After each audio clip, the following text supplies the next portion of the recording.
Current beef with the UFC is they start to announce fights late now, but holy moly, UFC 331 is the second take because for some reason they didn't want to tell us what the main event was. But it's nice to see a very stacked card for the first time in such a long time. And yes, we're only getting the news a month removed, a month and some change, but it is an epic card. My friend sent this to me yesterday as well to publish the one way, because initially the fights that were announced was Renato Moicano and Brian Ortega, and then Taito Ivasa and Gable Steves, and if I can find them, yeah.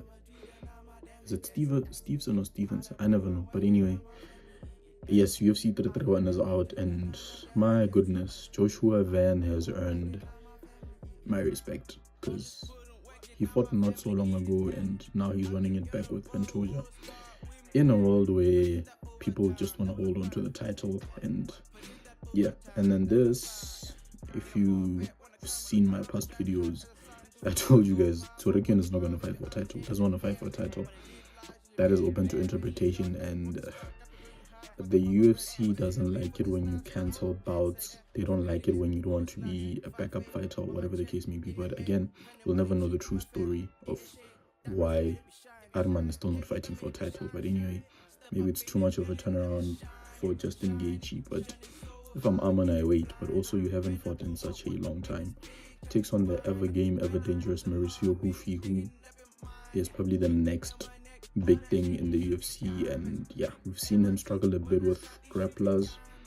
He's been working with Volk on that, so hopefully that sorts that out. Patricio Pitbull, also in the twilight of his career, a legend at the PFL of Bellator, came through. He's taking on Do Choi, who is a dangerous prospect from South Korea. And yeah, Patricio Pitbull started life in the UFC slowly, but he's making strides and very, very durable.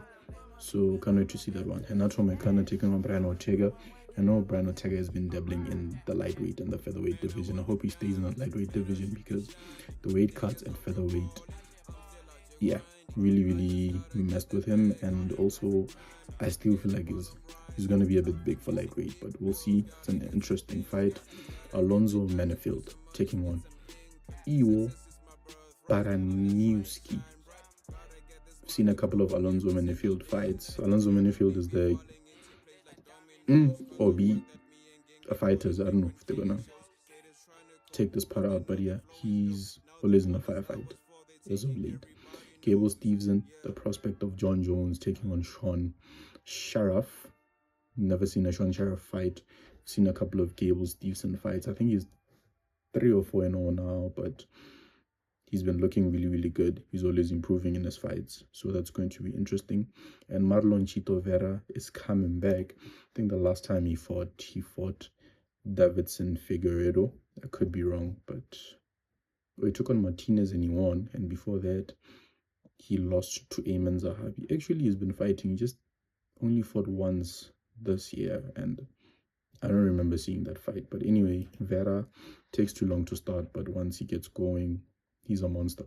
Charles Jourdain, you will remember, he landed that crazy head kick, the flying knee, I think it was against Grant or something, but I remember seeing that one via submission, and also took that UD victory to Phillips.